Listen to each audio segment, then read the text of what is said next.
അങ്ങ് വിചാരിച്ചല്ലേ. ഞാൻ അങ്ങനത്തെ ആളുമല്ല. പിന്നെ ഇപ്പൊ എന്ന് പറഞ്ഞാൽ ആൾക്കാർ ഇതിങ്ങനെ വന്നുകാണ്ട് നമ്മളോട് ഓരോന്ന് പറയുമ്പോഴേ എന്തെങ്കിലും കുറച്ചുണ്ടെങ്കിലല്ലേ അത് ഊതി പെരുപ്പിച്ച. അത് കരുതിയിട്ടാണ്. ചില ആൾക്കാർക്ക് ഒരു വിചാരമുണ്ട്, ഈ പെണ്ണുങ്ങൾ ഇങ്ങനെ മാറ്റി ഒരുങ്ങിങ്ങാണ്ട് കുറച്ച് മോഡേൺ ആയിങ്ങാണ്ട് ചുരിദാറൊക്കെ ഇട്ട് ഒന്ന് ഒരുങ്ങി നടന്നാല് ഓലെ വിചാരം അത് തെറ്റായ രീതിയിലേക്ക് പോവുകയാണ്. പ്രത്യേകിച്ച് ഈ പ്രവാസികളെ ഭാര്യമാർക്ക് ഒരു സമാധാനം ഉണ്ടാവില്ല. ഒന്ന് കൂടുതൽ വട്ടം പിന്നെ പുറത്തിറങ്ങിയാല് അയൽവക്കക്കാർക്കാണെങ്കിലും നാട്ടുകാർക്കാണെങ്കിലും ഒക്കെ ഒരു സ്വഭാവമുണ്ട്. എവിടക്ക പോണേ, എന്തിനാ പോണേ, അതും പ്രത്യേകിച്ച് ഒരു വണ്ടിയൊക്കെ എടുത്ത് പോണ പെണ്ണുങ്ങളും കൂടി ആകും പിന്നെ പറയും വേണ്ട.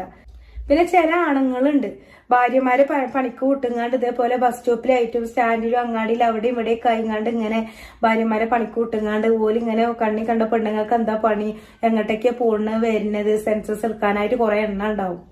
കുറച്ച് പെണ്ണുങ്ങളും ഉണ്ടാവും. അതിനനുസരിച്ച് ഓലതൊക്കെ നോക്കിയാലേ ഞമ്മക്ക് ജീവിക്കാം.